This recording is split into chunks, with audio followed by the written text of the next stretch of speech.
What's up everyone and welcome back to another tutorial. Today we're going to see the Amazon cancellation Prime membership method or process.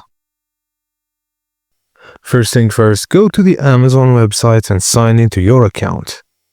You can reach your Prime settings in two ways. Go to Accounts and Lists, Account and then Prime, or go to Accounts and Lists, Prime Membership.